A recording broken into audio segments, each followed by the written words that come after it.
Even as Ontario's largest city prepares to move to stage 3, wide open public spaces are in high demand. From crowded sidewalks to parks and even elevators, urban designers are rethinking how to make our shared spaces more accessible and safer for communities to interact. With us for their insights from Toronto, Andrew Frontini, Design Director at the design and architecture firm Perkins and Will, and Cheryll Case, founder and principal urban planner at CP Planning and co-editor of House Divided, How the Missing Middle Will Solve Toronto's Affordability Crisis. Hi to you both. Hello. Very excited to talk about this topic. It's been on my mind a lot. The past 4 months has been a jarring experience for all of us. Andrew, in what ways has the pandemic exposed flaws in how we plan our cities and how we design our cities? Well, I think the first thing is that there just isn't enough public space that's accessible to everybody. It's a car-dominated infrastructure, and now more than ever, we need outdoor public space where we can come together, we can recreate, we can exercise and be healthy. And there's a deficit of it fundamentally, and has been for many decades since the automobile began to dominate our cities in the post-war era. This is not the first pandemic. In the past, when we look at history, how has urban design responded to public health crises? Well, if we look globally, I think there have been many interesting cases where really the structure of our cities, the idea of zoning, separating different uses, agriculture, industry, domestic uses, realizing that those can be dangerous, or that there can be health issues around the kind of cohabitation of certain uses, and that dates back really to the Middle Ages. But what we've seen is the shaping of buildings more explicitly around health, ventilation to your bedroom, for example, as a response to TB and other airborne diseases. And I think the idea that the public realm is there to support people with outdoor space, and the Victorians were really obsessed with the idea that a walk in the park was healthy, and we're really living that today. In Toronto, 2003 feels like a lifetime ago, because 2020 feels like 20 years just itself. Yes. But how do you think Toronto responded post-SARS in how we think of how we design the public space?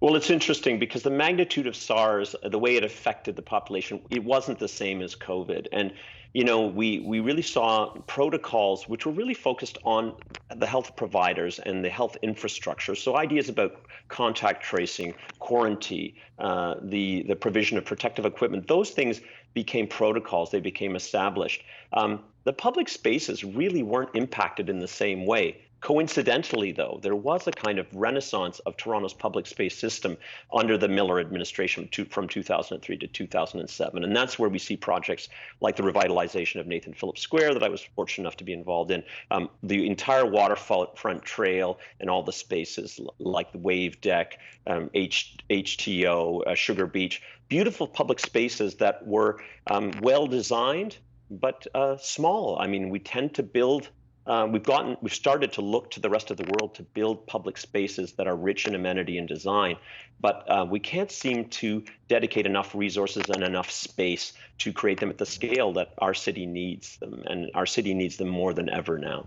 Cheryll, this whole process has been something that we're learning as we go, and I'm guessing the same thing for the people in charge, but we're looking to them for direction. What is your assessment of Toronto's overall response to making public spaces safer and more accessible during this pandemic? Mm-hmm. So in making public spaces more accessible during this pandemic, I think there definitely is a lot more that can be done. Walking around downtown, we see that the parks are heavily used as places for leisure. You don't see it very much as often, however, public spaces being used as places for resourcing other parts of our life. For example, urban agricultural needs. A lot of people are unemployed, and the price of food is going up. And so I think it's very easy for people who are privileged to think about public space as a place to relax and a place for lounging. But there are actually a lot of people who, again, have been unemployed, and there hasn't really been much of a response looking at public space as a location for providing employment, providing food. And I think this again comes back to the point that was made earlier about Andrew's point about how we came about the planning practice, right? Like if you think about the way that these cities have been designed and how public spaces are designed, it's a very colonial approach to public space. What do you right? mean by that? What do you mean by that? Yeah, so this idea of the lawn is a space for grass, and that you water your grass, and that's the purpose of it, is for grass and for sitting. The idea of growing native plants in terms of for the ecology and for bees and for growing vegetables and herbs, things like this. These are practices that indigenous nations have had, and that their relationship with public space and with the land has been stripped away from them due to the process of colonization. So we've talked about lounging and these very nice activities. It's also very nice to be employed, and it's also very nice to have food on your table. So from what you're saying, I'm hearing maybe urban planning, urban gardening is something that we could possibly be doing with some of these green spaces? Yep, for sure. However, it's very difficult because, again, we are entrenched within a system, a colonized planning practice itself that does not value urban agriculture as a fundamental, practice that can be applied to meet the needs of people. And so, for example, I have one of my best friends, I'll name it Cheyenne Sundance, is a fantastic young person like me. She's 23 years old, and she leads independently her own farming practice. And she has a CSA, so you can order food from her. And so she's currently renting at the Downsview Park, but she wanted to make farming more accessible to people across the city of Toronto so that they can grow their own food. She couldn't get access to public parks to do so. So instead, she had to actually go to ask people to share their backyards. It was easier to get access to kind individuals than to a kind system. And Andrew, just to jump off what Cheryl is saying, if what I've been reading, this pandemic is not the last pandemic that we're going to see. If this is something that we have to plan for moving forward, and food shortages will be a problem, do you think that this is something moving forward that cities should plan for and design where we can actually cultivate our own food? Yes, well, I think that's a great point. I think Cheryl raises, in describing a colonial landscape for our public spaces, I would also call it a bureaucratic kind of space, and the management of it and access to it is extremely limited. The definitions of what one does in a park are very tight, and they became increasingly tight when our public space was effectively shut down at the beginning of the COVID. You were told what you could and couldn't do in a park to an even greater extent.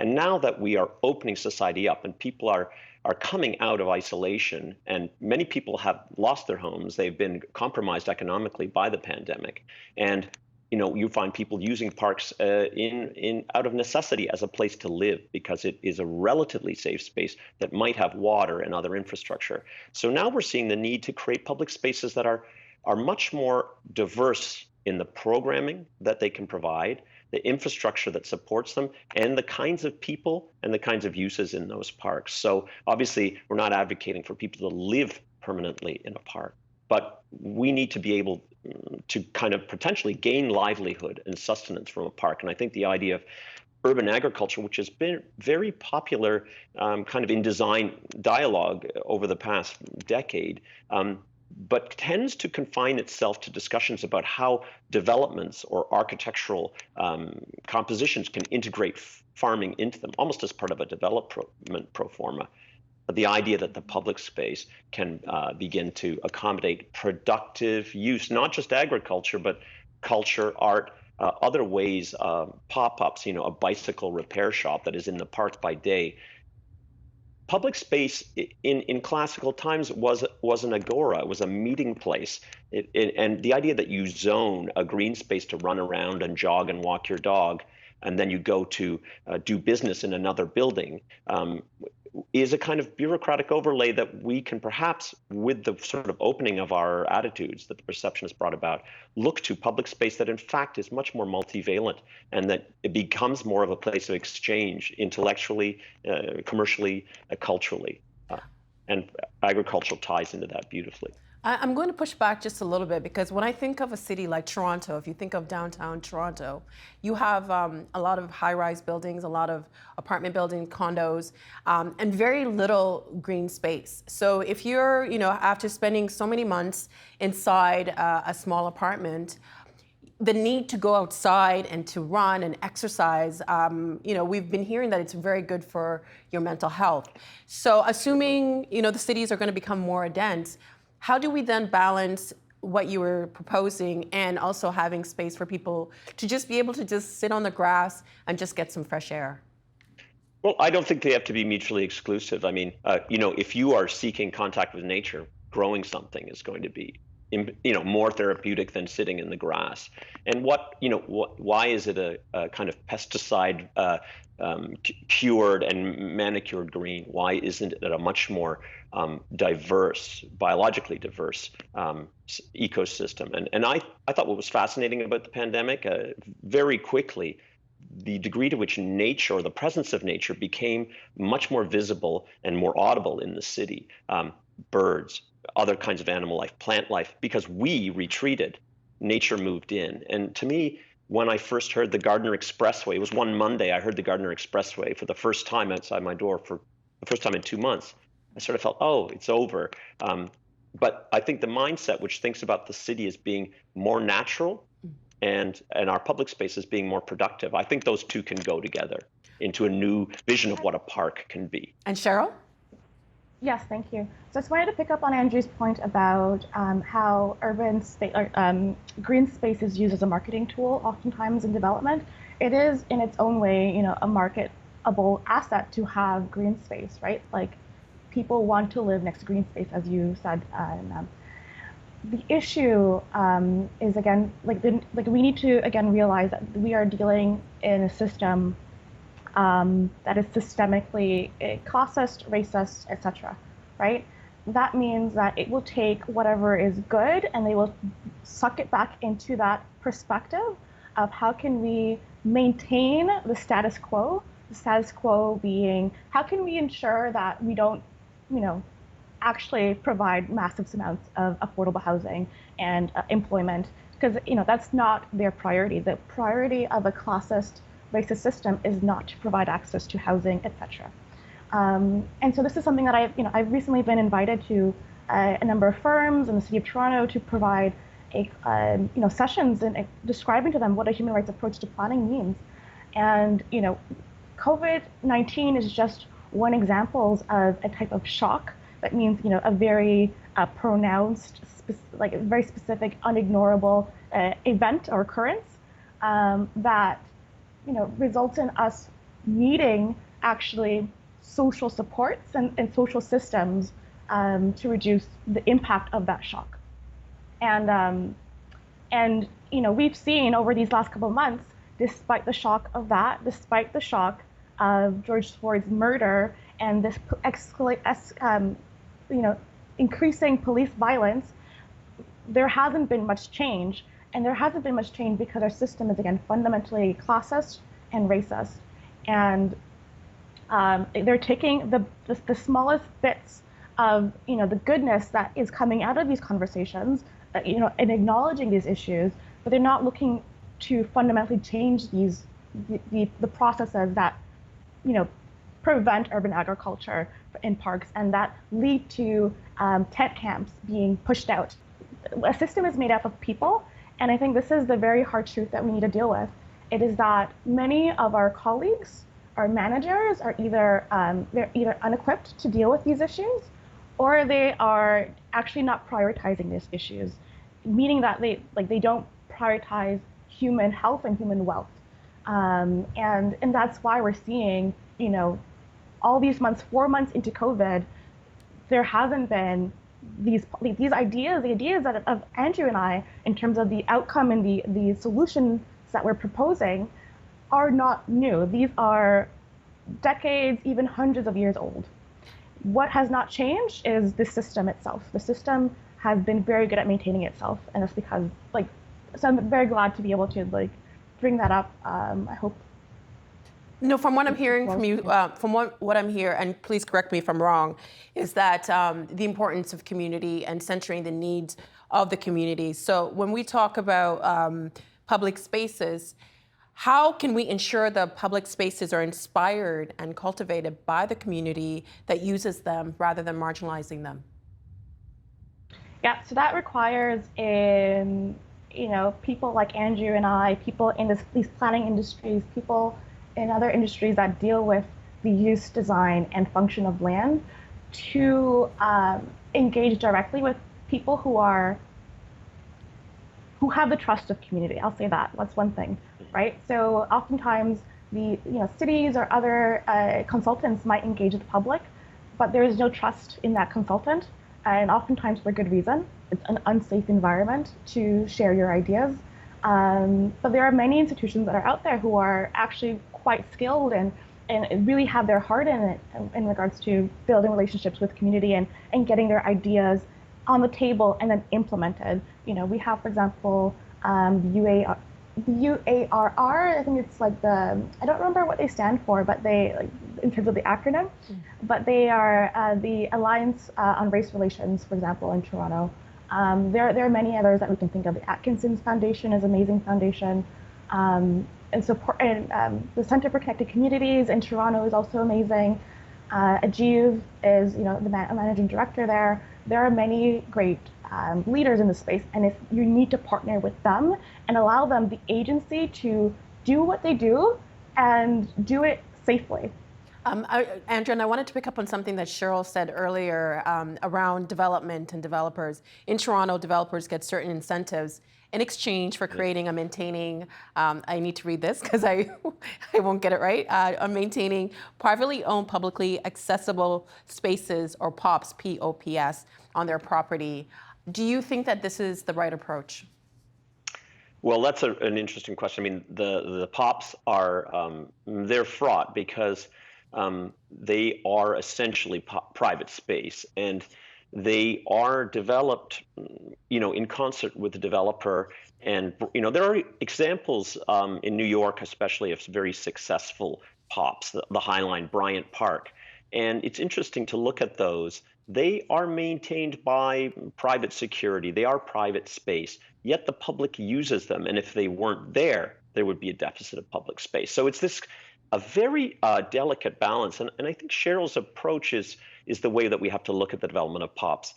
If a developer and their design team and the planners at the city are presenting a notion or a proposal for a public amenity or public space, how are they engaging the community that's going to use it? And how do they design it with that community's authentic engagement and input? And that's where I think these third-party agencies who really are creating a safe space for dialogue and are able to draw things out of the community that the conventional process tends not to, because it is intimidating. And there's a translation issue. People are talking about design, they're talking about urban planning, they're talking about development ideas and a brand for a community. They aren't really translating to the kind of core values of that community and what kind of space would serve them. So I think that POPs are, I don't want to use the term necessary evil, because I don't think they need to be evil, but I think they're a necessity, because the city cannot keep up with the design and construction of public space to meet the needs of our communities. They couldn't before the pandemic, well behind, and now really can't. And there are interesting examples of developers. We're working on a project called Reimagine Galleria, which is the old Galleria Mall. And it's an interesting deal with the city, where the developer, Elad, is building a park along in exchange, really, for the density and zoning rights. And they're building a new community center to replace an old one. It's a complex deal. There's been very robust communication. And they're building the kind of park that has urban agriculture. It has skating trails. It has a diversity of uses, a kind of ecological garden that you don't normally see in city parks. So it's the idea that if we didn't partner with the private developers, we wouldn't see this space built.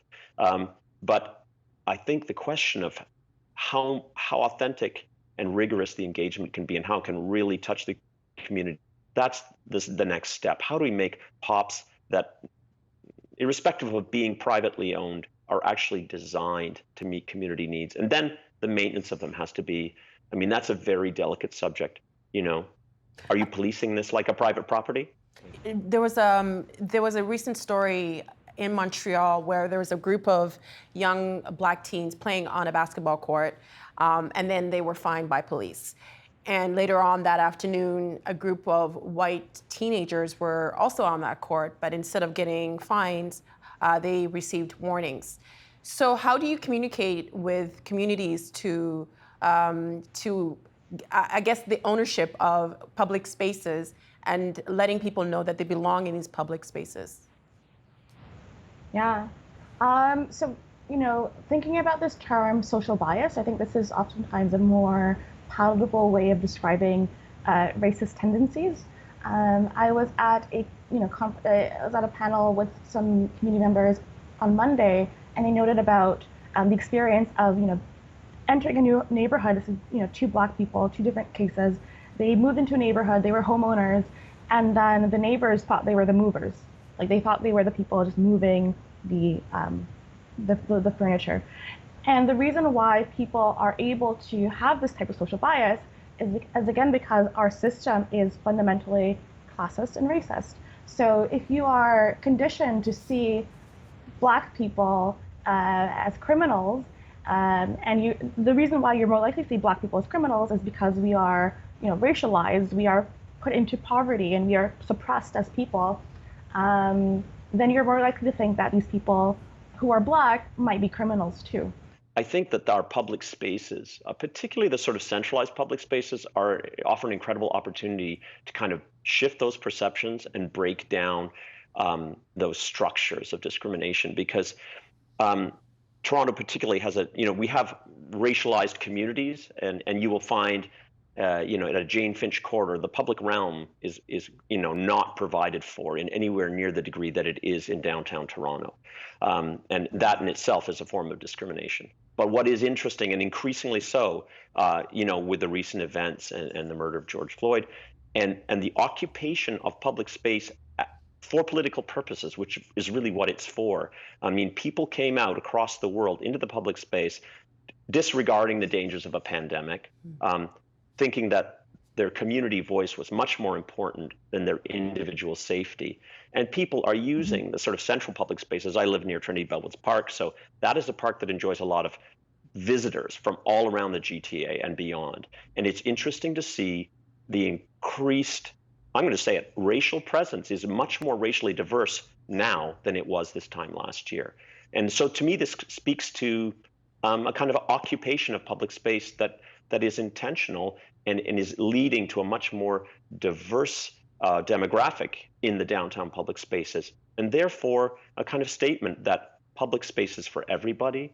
And in the act of using the public space together, I think we can begin to break down those attitudes. This person belongs in this neighborhood, this person doesn't. But if everyone's in Trinity Bellwood Park, and really enjoying life after a kind of period of oppression and isolation, it's almost like a celebration of our diversity and the potential for the public space to kind of present that to all of us. Libraries before the pandemic were a place where people would meet, work on, if you don't have access to internet, it's a place where you could work on your resume, and kids learning, all that stuff. And during the pandemic, it's been taken away from communities. Moving forward, Andrew, how is this new normal going to affect public libraries? Well, as you say, the public library it's really one of the most democratic and inclusive institutions. And in Toronto, we have a fantastic, TPL is a fantastic system where they really have a branch, 100 branches. So within each community, you can walk to the library more or less. And those libraries, as you say, provide vital social infrastructure. People who can't afford computers, technology, maker spaces have access to them. And obviously, there are newcomer services, ways to orient people into our society if they're missing the basic knowledge about being a Canadian or navigating the city. The library provides all of these things. When it's not there, those communities suffer. And what is interesting, I mean, the Toronto Public Library, many of their locations continued, even though the building proper was closed, were able to continue to serve their communities because of the way they think about space. When they design a building, if the site permits it, there's always a kind of generous allocation of public space. Public space could be indoors in a courtyard, it could be outdoor as a plaza. And they've been able to act as food banks or food drop-off centers. The Albion Library, which we designed across from Albion Mall, has a community garden, which is active right now. And the librarians are looking into stage 3, where they begin to open the doors of the library and allow a limited density. But fortunately, there's an outdoor public realm, which is a community space which has been accessible the whole time. So that kind of continuity of engagement and support has been there. And they've even expanded the kind of symbolic reach by offering food or allowing people to garden. And it's really what Cheryl was talking about. First, I think TPL is an incredibly progressive organization. And the way they get their architects to design the public realm around those buildings when they renovate them and build new ones is critical to the ongoing success and resiliency in terms of a community, very accessible community infrastructure. The pandemic has exposed a lot of inequality. I think it is also an opportunity for us to look forward and see how we can become a more inclusive society. So Cheryl, does this pandemic offer us a chance to build a more inclusive city? And if so, how? Well, it's unignorable at this point, right? Like the pandemic has made, the systems of oppression essentially unignorable. We know that it is possible to, provide money to people. We're doing that right now through Serve. So that means we could have had a minimum income that was actually higher. We could have had a minimum standard of living that was provided by the government in terms of policy. And so thinking about also our ability to have these conversations about access to decision making and access to programs and processes that dignify the human rights of lower income and marginalized peoples. I think that is something that is unignorable, and it's unignorable because it is unavoidable, right? It's unavoidable as people are continuing to be unemployed, as housing prices are not following in line with the unemployment, and as people in camps are being pushed out of parks. And Andrew, what about you? How can we move forward and build a more inclusive city? Well, I think what we've learned is, and as Cheryl said, all of a sudden these things are possible. The basic income, taking space from the automobile and giving it to the pedestrian or the cyclist. Those are things we've argued about for decades. And all of a sudden, there are, through Cafe TO and Active TO, the streets, which are our biggest public space asset. And at the turn of the century, if you looked at the downtown Toronto, people were walking in the street. They were on a carriage. They were on a bicycle. They were multimodal public spaces, and they can be again. So the pandemic has forced us, through the need to social distance and the need to keep our businesses alive, to rethink the space of the street. That's a marvelous opportunity. I really hope that we hang on to that and continue to build. Andrew looks a little different because we had some tech issues, but everything is sorted. Something that is giving people a lot of anxiety right now are elevators. They're in buildings, they're in offices. So moving forward, how do we navigate that, Andrew? Well, it's a real challenge. The elevator is really the threshold into a building, and it's a compressed threshold. So they can't operate at the capacity that they are designed to. What we'll be doing is all of our spaces, our workplaces, are going to be occupied at a reduced density, and the elevators were corresponding. You might have 2 to 4 people in an elevator, depending on the size of the elevator. You're going to be sanitizing at that threshold before you touch anything. We'll be moving towards more touchless technology that's already in place in many instances.